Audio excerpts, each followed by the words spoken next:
Creating a greener city. The Baltimore Tree Trust is restoring our urban forest one plant at a time. This nonprofit is working towards a healthier Baltimore with eager volunteers. However, not all of Baltimore's residents consider greening efforts to be a top priority. In a city that's had more than its fair share of socioeconomic struggles in the last half-century, tree planting can seem relatively unimportant. The loss of more than 100,000 manufacturing jobs from 1950 to 1995 left Baltimore to deal with soaring unemployment rates and widespread foreclosure. The crash of the housing market in the late 2000s, combined with the events of civil unrest, such as the death of Freddie Gray in 2015, further intensified the social inequality and poverty that Baltimore citizens are facing today.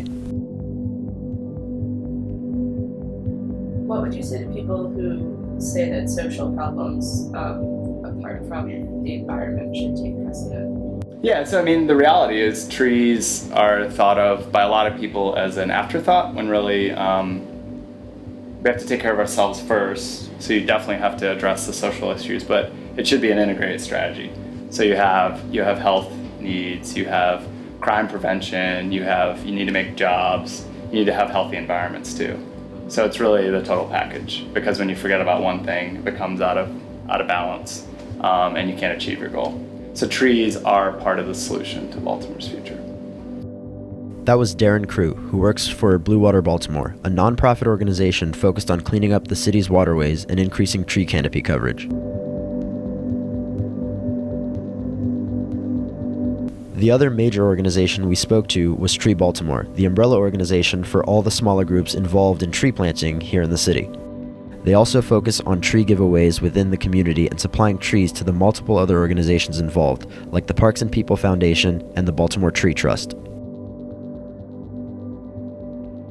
So back in 2007, the Forestry Division worked with the Forest Service and the extension of that through University of Maryland to come up with a tree canopy map, which said we had about 27.4% tree canopy. As far as the canopy is concerned in Baltimore, our goal is 40%. I mean, that's the dream. That's shooting for the stars, and I think that's amazing, and that's what we're trying for. To me, I think we have a decent canopy right now as far as numbers, but I think equity of the canopy is our biggest problem. That's when in 2011, we created a priority planting map, and so social justice was a very major aspect of that. We're not just planting here now because there's no canopy, we're planting here because all these other aspects are telling us that these are the areas that if we plant, we get the best benefit, and the neighborhood gets the best benefit than any other.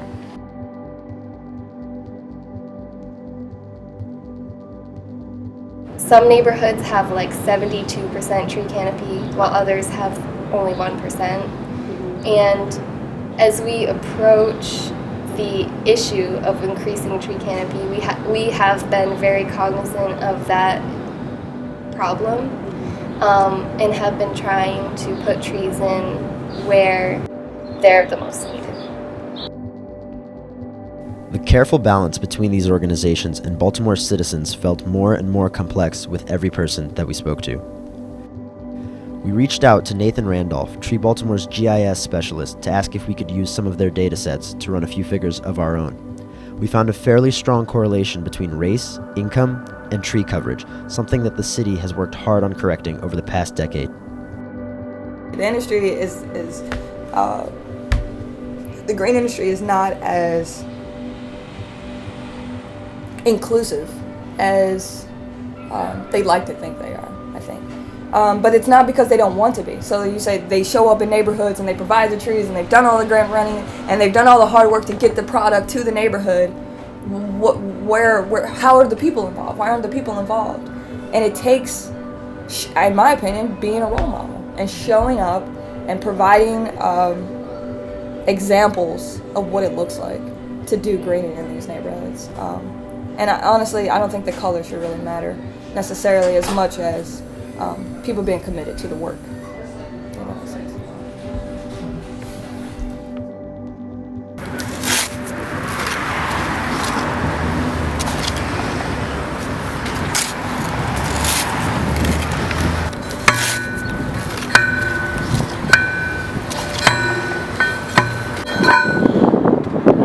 tomorrow, but I haven't.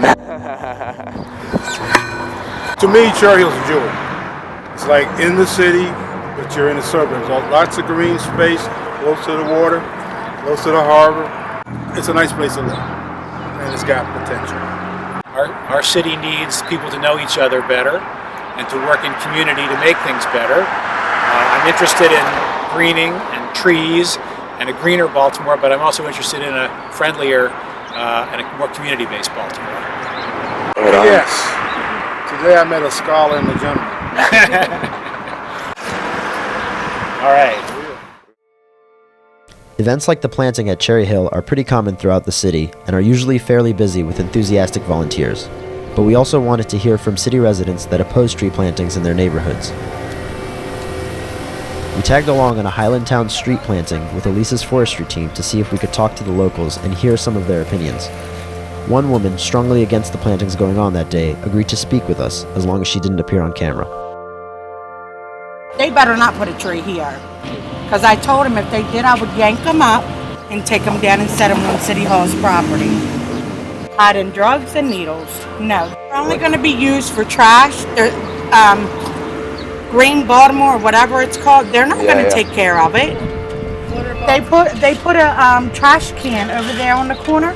It's disgusting every day. You give space to the drug dealers to hide drugs in there. When people ride through here, I want them to ride through here and say, wow, looks nice, you know.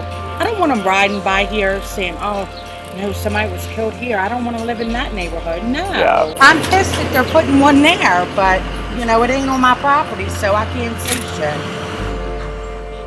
So every once in a while in our projects, we have people complain about a variety of things. One of the biggest things is trash. But in this particular case in Highlandtown, we had this one lady who's just on the corner behind me, and she was complaining, which was a valid concern, that the type of trash was going to be needles from the prostitutes that work on her immediate block, if you can believe it. And you know, you first hear that, and our first reaction is, we got to plant the tree anyways. And the reason for that is because heat island effect is real. She's a corner house, and when you can plant trees on a corner house, you can pack in almost 4 trees, which is going to do a lot to reduce, you know, the heat. However, how do you address someone talking about needles and children picking out potential needles at a pit that you've created? I'd have no rational response to that.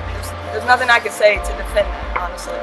So you pick your battles. So we decided to find those locations. Those were 3 trees. We had to find another home for them, which is fine. We made a compromise in the middle. I was able to still put a tree in the front, no trees on the side. The interesting thing is every time someone comes saying they don't want a tree, it's typically a different reason. And we've got, I'd say the top 5 or 6 that we hear religiously. Yeah, so I mean, somebody who doesn't want a tree on the street, the first thing I like to do is listen to their reasons why. One thing that does not work is myth busting. So it's actually not helpful if they're misinformed or confused or really believe strongly in one way to actually give them the reasons why they should change their opinion. The feedback is usually that they are worried that the pipes or that the trees will damage their pipes. So the first thing is some guy will come out and say, hey, that tree is gonna damage my pipes, or a tree before this tree has damaged my pipes. So somewhere before my time, there were trees planted that apparently got into the side of people's plumbing, their water pipes, not gas pipes, but water pipes primarily, and would damage them and cause all kinds of damage, cause all kinds of havoc that they would have to financially deal with. So that's a hardship, that's a reality. We love to use the example that trees decrease energy costs. So when you're going into neighborhoods where energy costs are an issue, telling people that that's a big thing is great. You know, it's oftentimes elderly folks, homeowners, who are like, I'm busy affording this home. I have no desire to take on another task that's going to take me away from being able to make the income to stay here. So I found listening is helpful, and then talking about the positive benefits of trees. I found that it's helpful to talk about what is going on in the entire community. And then if people are physically violent, which we've had a few instances, you walk away. Yeah. And oftentimes they'll have that view at the beginning of a project, and by the end of a project, when we fully complete an entire block, they literally will come up to me and say, wow, that's big. Okay, I get it. A lot of times, believe it or not, they'll be okay with it. They won't agree with you, but they're okay with it. And other times you have to, like we talked about earlier, you gotta sacrifice a tree or two so that you keep the community positive. My team is very professional, very neat, very clean. So the way we do our work adds confidence to the project. So getting better at the job creates a better product for the clients, and the clients are the residents. When you give them that and they see that everything's going well, they're a lot more on board.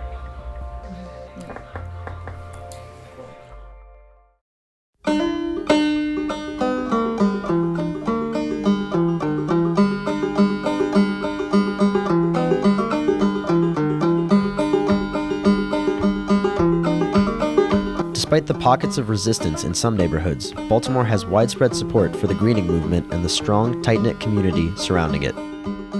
Events like Tree Baltimore's Fruit Tree Fair and other giveaways throughout the city provide a space for residents to come together and share their passion for a greener Baltimore.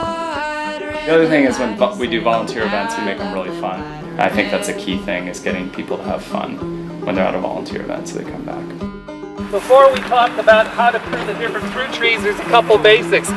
Wounds never heal with trees. No such thing. These are our ground turkey figs. You look and these are the pawpaws. So that's what we're giving away today. Persimmon. These are the persimmons. I get like candy on that.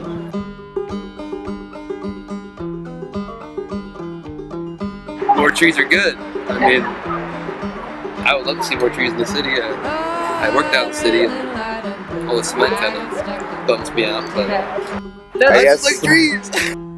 Planting trees everywhere I think is really important for oxygen, food, habitat for animals, and shade for ourselves. Fresh air in the city. That's in my backyard. It helps with the environment that I do know of, and it, uplifts the community. The greenery, people get to see that. There are people who are almost emotionally impacted the way that I am when trees come. They get it, they realize the street has been so destitute, so hot, so far from nature, and when they receive a tree, that gratitude is very high from those who really like trees. And that's really the best indication that folks are on board. They bought in, they're happy. Yeah.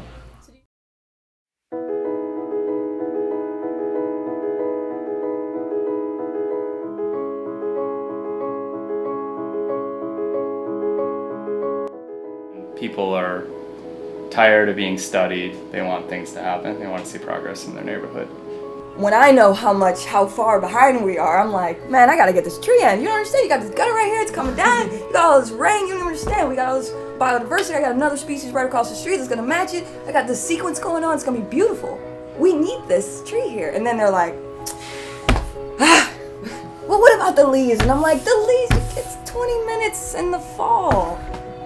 It's a good day to pick up leaves.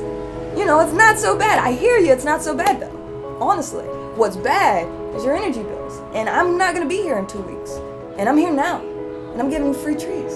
I'm doing all this demo right now. You don't wanna pass that up. I mean, and honestly, if I wasn't as passionate, I think we would lose a lot of those battles. And it's because it's mission-based. It's not like I'm not just doing this for profit. It's not like, oh, I'm gonna lose that profit on that transaction. There's a lot of promise. New research has come out showing that people who are involved in community greening will become more involved in other civic responsibilities. They'll start going to City Hall and lobbying for legislation. They'll call their representatives. And that's what we really want. We want thriving communities. So we're involving people in the decision-making process. And then some folks will see that we've done work around and be like, you ain't come to us. You didn't get me.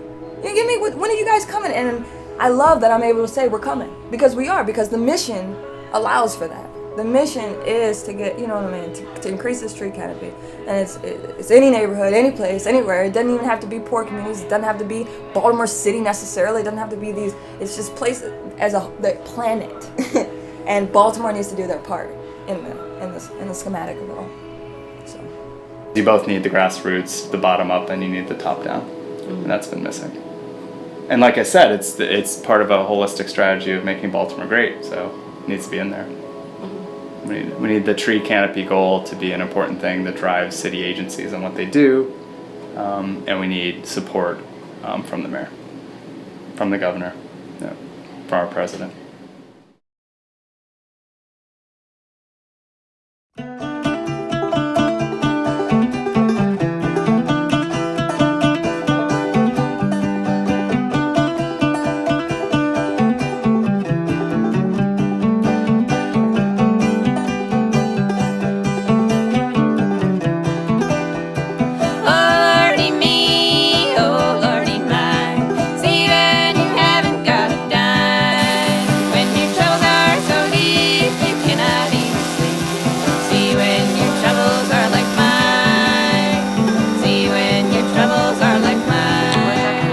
Cool background.